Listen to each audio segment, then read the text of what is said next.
What up, nation?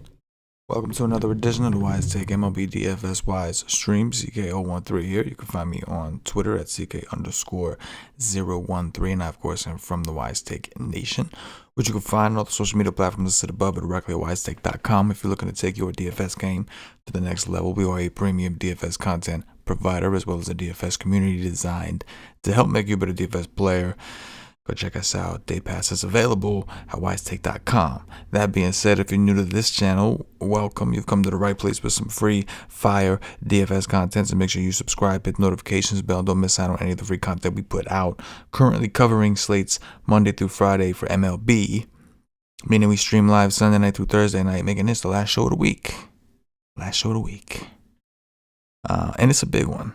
Massive slate, 14-game slate. So hit the like button. Comment as much as you can. Share as much as you can. Sharing is caring. Should have learned that. And let's get this rolling. Because we got a 14-game slate, so we don't really have a ton of time to waste. 14 games, yeah. Massive. Starting off with top pitchers. Again, these are just kind of like the first look, obvious type deals. Right. I do write an article at WiseTake.com, my core plays article where I go over cash games tournaments, my favorite pitchers for each, as well as my favorite popular stacks, lower on stacks, and core tournaments. So, if you're interested. But anyway, let's get into it. So, Gerrit Cole, currently the most expensive pitcher on DraftKings, playing Boston. He's played Boston a lot, twice recently, right? The first time. Well, I don't want to say the first time. That wasn't the first time he played Boston. But I know Gerrit Cole's seen Boston a lot. So Cole saw them on June 27th and then again on July 17th. Cole's had back-to-back really strong outings. 12 Ks against Houston, won a complete game for a 50-burger. 7 days later, played Boston at home in Yankee Stadium, 11 strikeouts in 6 innings. No sticky stuff, at least we assume. And that was after 2 really bad starts against Boston and the Mets. Gerrit Cole, I think, is fine. His numbers look good, but I kind of am tempted, with one of my teams at least, to take a shot on the Boston offense, especially Boston being home. And Boston kind of busting his chalk against Montgomery. Because you know nobody's playing Gerrit. Nobody's going to Boston. Even if they're not playing Gerrit Cole, they're not going to Boston. Freddie Peralta against the White Sox. Numbers are strong. I think there's better options personally. I don't like his fly ball rates in small parks, but it is what it is. The White Sox have been a good offense this year. They've been tough against righties. We know they're good against lefties, but look at against righties. 23% K rate. 163 ISO is not great, but a 331 WOBA and a 111 WRC plus is the 4th highest in the league right now. Wheeler against Atlanta. Wheeler's having a career year. Atlanta's banged up. They did put up runs against Matt Moore. Zach Wheeler is not Matt Moore. Right. But Wheeler's been really solid this year. Atlanta, 24.8% K rate against righties. They have a 184 ISO, 321 WOBA, but again, they are missing Acuna, which is just a massive blow. Lucas Giolito. We know he's got tremendous upside. Milwaukee's been playing better. I want to throw that out there. But even though they've been playing better, they still have a 25.6% K rate on the season with a 156 ISO and an 88 WRC plus against righties. I do like Lucas Giolito. Also, with him playing in the National League, that's one less DH he has to see, right? One less hitter he has to see. Should get some at-bats against Peralta, which for him is a plus, right? He plays in the AL, so he gets a lot of 9 actual hitters. Frankie Montas, we'll kind of drop down to another tier, right? To me, these players are on a different tier. Montas's numbers have improved. He's playing a Seattle team that we know offensively strikes out with the best of them at a 25.9% strikeout rate against righties with only a 296 WOBA. You know they're above 500 though? You know that? I didn't know that. But as far as SP2 goes right now, Joe Musgrove has got to be one of the most popular pitchers on the slate. 8,400, 79 on FanDuel, playing Miami. Musgrove's numbers solid, obviously. We know Miami's offense, not very good. 25.5% K rate, 137 ISO, 294 WOBA, 88 WRC plus. It's not very good. Pat, what's going on, bro? Pat says monster slate at the end of the week. That's right. Lots of pitching ready to attack slate. I'm with it, Pat. I'm with it. I did see I had a DM from you in the Slack. So I will. I'm gonna try to hit you back. Just was running around. Had some shit going on around lock after lock. Just exhausted. But I'm gonna hit you back. By the way, hopefully those of you that are subscribed to WiseTake.com did see my Slack update. I popped in the Slack as soon as I heard the news that Nelson Cruz was traded to the Rays. So hopefully you were able to avoid that. Either go up on Heaney or at least just back off the Twins a little bit. Jeff Lady, what's going on? Finally caught you live. Yeah, what's going on, Jeff? Good to see you, man. Hope all is well. Ready to drop dirty. Let's do it. Let's do it. You got it, Pat. No problem. That's what Pat says. Thanks for the Cruz news. That's what it is, man. Community. All kind of, we find something out, we got to share it with the nation in the Slack chat.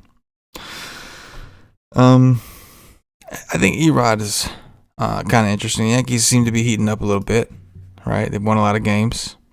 On the season, they've been bad against lefties, but again, actually, if you look, they've improved. We did notice, but we noted that I think a few days ago that the Yankees were improving against lefties. So that could be an interesting way to go. I personally, according to Erod's numbers, he's got some positive regression coming his way still. Strong xFIP, strong Sierra, ridiculously high ERA considering, and a 3.53 BABIP. That's really unlucky. And the game's in Boston.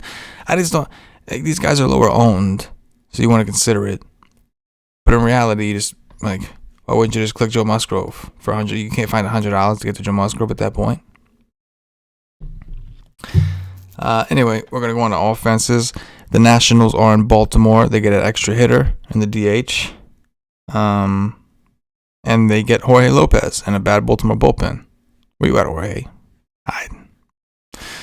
Jorge, there he is. 6.04 ERA. Only a 4.27 xFIP, 4.52 series. It's not like as bad as a 6.04 ERA, obviously. But the Nationals, they're playing well right now, right? It took them a while to get going, but right now specifically, they're playing well. The Angels against Hap, I'm going to continue to attack Hap. Although I will say that Hap's numbers have slightly improved. They're still terrible. Big fly ball rates. If we take a look at the Angels, they're actually second in WRC plus against lefties right now with a 192 ISO. That's right, 192. So I do like the Angels. Dodgers are at home against Chichi Gonzalez, one of the worst pitchers in the game. Dodgers, obviously, one of the best offenses in the game, especially against righties.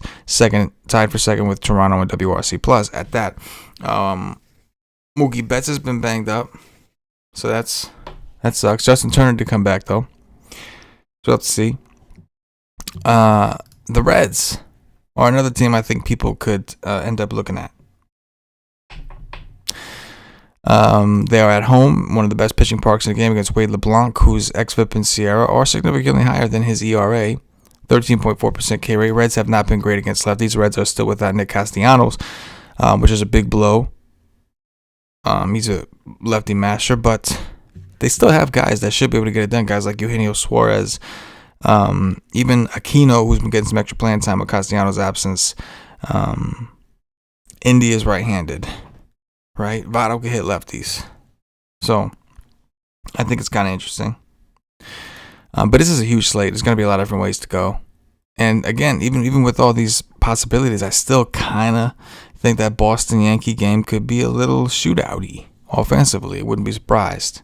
But we'll have to see. I typically do stuff like that on smaller slates, not on bigger ones, because I don't have to take as big of a chance. Me to tell me in this whole slate we can't find other offenses, right?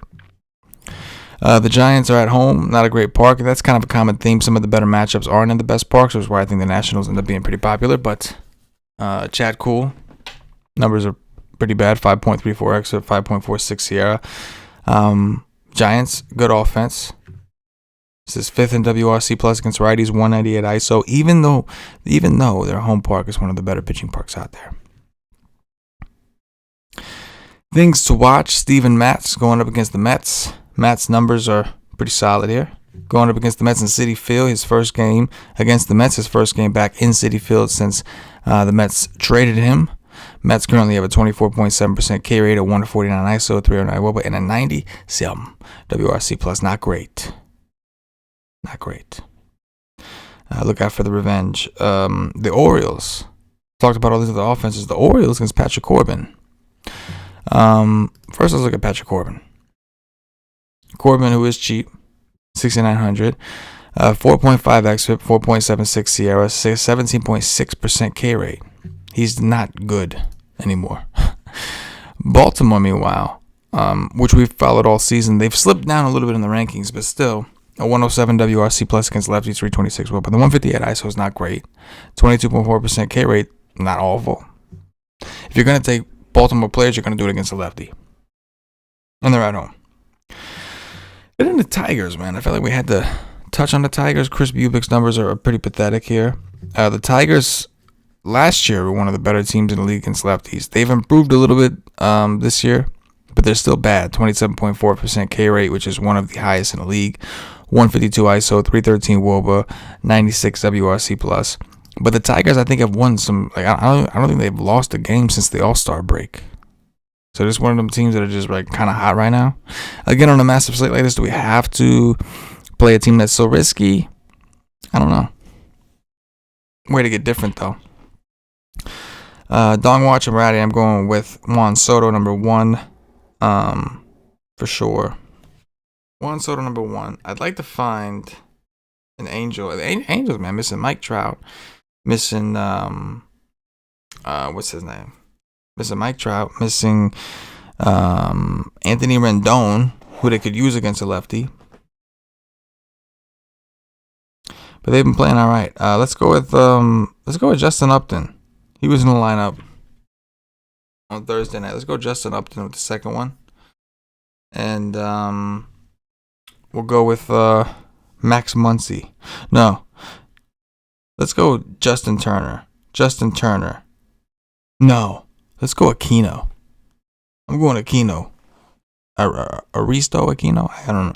I'm about to say his first name. But we're going with Juan Soto, Justin Upton, and Aquino. 3 outfielders. Let's go. That's the Dong Watch.